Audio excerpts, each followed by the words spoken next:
4 akan menjelaskan tentang standar akuntansi pemerintahan. Berikut adalah anggota dari kelompok 4. Yang pertama ada saya sendiri, Sylvia Dian Asjani dengan NIM 2019-310195. Kemudian ada rekan saya, Risma Novita Putri dengan NIM 2019-310304. Dan ada rekan saya, Rofi Romadoni dengan NIM 2019-310322. Dan yang terakhir ada rekan saya, Aulia Naura dengan NIM 2019-310334. Sama halnya dengan SAK, SAS, SAK Etap, dan SAK EMKM, SAP juga merupakan prinsip yang digunakan dalam penyusunan dan penyajian laporan keuangan. Dalam hal ini lingkupnya adalah pemerintahan. SAP disusun oleh Komite Standar Akuntansi Pemerintahan dan juga diatur di PP nomor 71 tahun 2010 tentang standar akuntansi pemerintahan. Nah, sejak tahun 2010, standar akuntansi pemerintahan yang digunakan di Indonesia adalah SAP berbasis Accrual. Pada presentasi kali ini, kami akan membahas 3 sub pokok bahasan. Yang pertama adalah kerangka konseptual, yang kedua adalah laporan keuangan pemerintahan, yang ketiga akuntansi kas aset. Yang pertama, saya akan menjelaskan mengenai kerangka konseptual. Kenapa sih harus dibuat SAP? Kenapa tidak menggunakan SAK saja? Jawabannya tidak bisa. Salah satu penyebabnya adalah hanya ada beberapa akun yang muncul di laporan keuangan pemerintahan saja. Selain itu, laporan keuangan sektor privat dan sektor publik berbeda. Maka dari itu dibuatlah SAP. Berikut adalah tujuan pembentukan SAP. Yang pertama adalah penyusunan standar akuntansi pemerintahan. Yang kedua adalah penanganan masalah akuntansi yang belum diatur dalam SAP.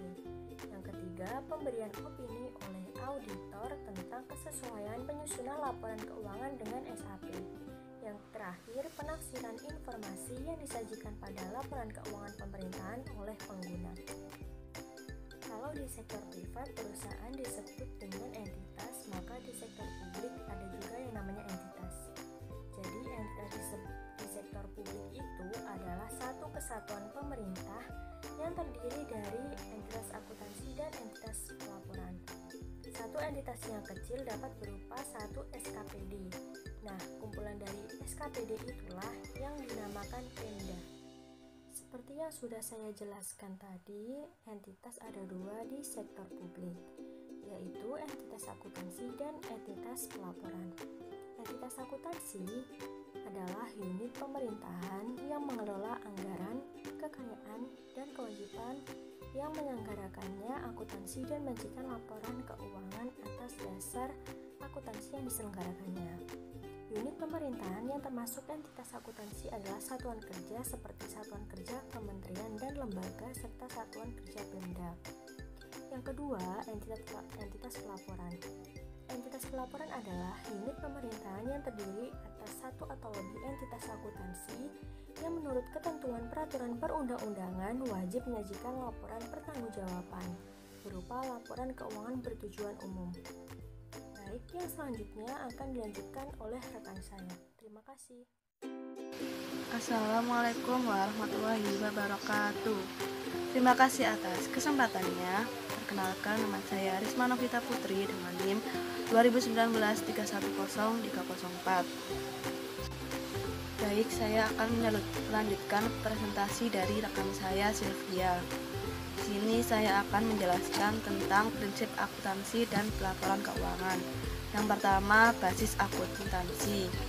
Basis akuntansi yang digunakan dengan laporan keuangan pemerintah adalah basis kas untuk pengakuan pendapatan, belanja, dan pembiayaan dalam laporan realisasi anggaran, dan basis akrual untuk pengakuan aset, kewajiban, dan ekuitas dalam neraca. Yang kedua, nilai historis. Nilai historis dapat berupa aset yang dicatat sebesar pengeluaran kas dan setara kas dengan kas yang dibayar. Kemudian realisasi. pendapatan basis kas tersedia yang telah diotorisasikan melalui anggaran pemerintah pada suatu periode akuntansi dapat digunakan untuk berbagai kepentingan. Selanjutnya nomor 4, substansi mengungguli bentuk formal. Prinsip ini sebagai informasi yang dimaksudkan untuk menyajikan dengan wajar transaksi serta peristiwa lain yang seharusnya disajikan. Maka dari itu, segala bentuk harus dicatat dan disajikan sesuai dengan substansi dan realitas ekonomi dan bukan hanya aspek formalitasnya saja. Selanjutnya nomor 5, periodisitas. Agar kinerja entitas dapat diukur dan posisi sumber daya yang dimiliki dapat ditentukan, maka kegiatan akuntansi dan pelaporan keuangan entitas pelaporan harus dibagi menjadi beberapa periode pelaporan. Periode utama yang digunakan adalah tahunan, meskipun dikehendaki pula periode bulanan, triwulan, dan semester. Selanjutnya yang keenam, konsistensi.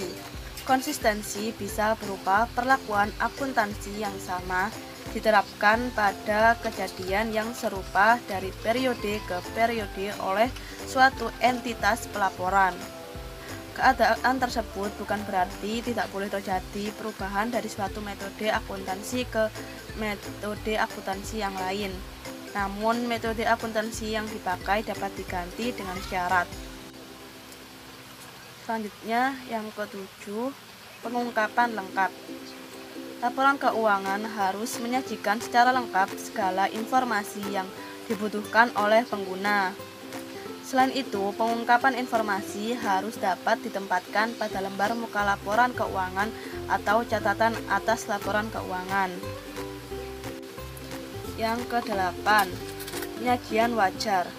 Dalam rangka penyajian wajar, faktor pertimbangan sehat sangat diperlukan bagi penyusun laporan keuangan dan manajemen keuangan ketika menghadapi ketidakpastian pada peristiwa dan keadaan tertentu. Selanjutnya saya akan menjelaskan tentang basis akrual. Akuntansi basis akrual adalah prinsip-prinsip akuntansi yang diterapkan dalam menyusun dan menyajikan laporan keuangan pemerintah.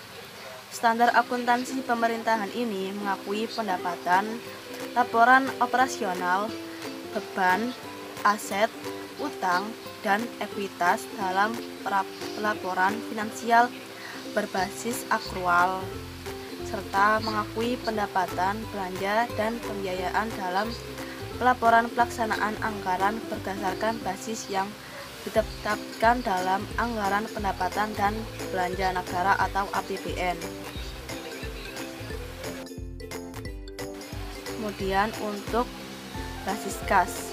Akuntansi basis kas adalah basis akuntansi yang mengakui transaksi dan peristiwa lainnya pada saat kas atau setara kas diterima atau dibayarkan yang untuk pengakuan pendapatan, laporan realisasi anggaran, belanja, dan pembiayaan.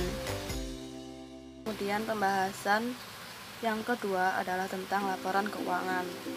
Laporan keuangan pemerintah untuk tujuan umum juga mempunyai prediktif dan prospektif dalam hal memprediksi besarnya sumber daya yang dibutuhkan untuk operasi berkelanjutan, sumber daya yang dihasilkan dari operasi yang berkelanjutan, serta resiko dan ketidakpastian yang terkait.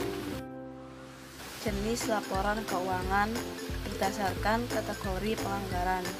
Yang pertama, laporan pelaksanaan anggaran. Terdapat laporan realisasi anggaran.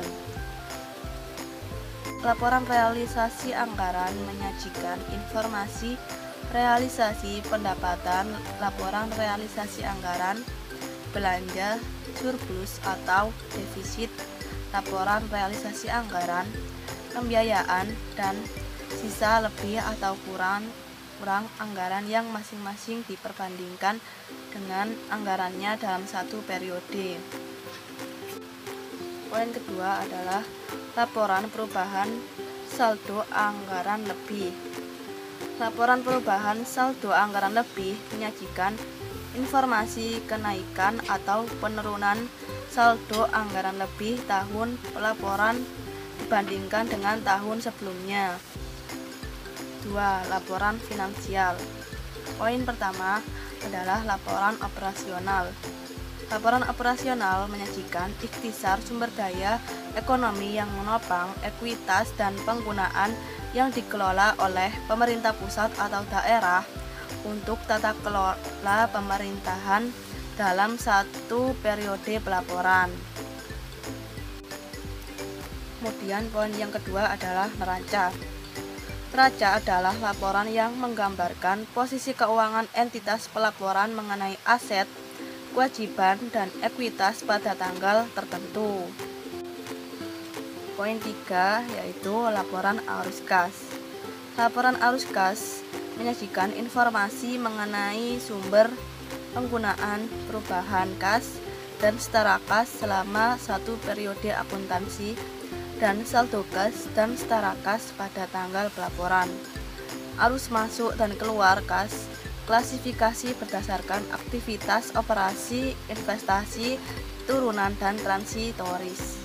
3. Catatan atas laporan keuangan.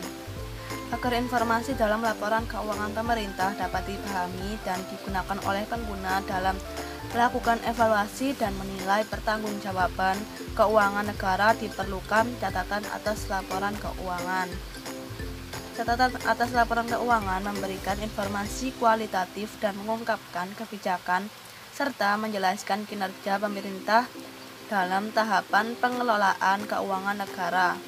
Selain itu, dalam catatan atas laporan keuangan memberikan penjelasan atas segala informasi yang ada dalam laporan keuangan lainnya dengan bahasa yang lebih mudah dicerna oleh lebih banyak pengguna laporan keuangan pemerintah, sehingga masyarakat dapat lebih berpartisipasi dalam menyikapi kondisi keuangan negara yang dilaporkan secara lebih pragmatis.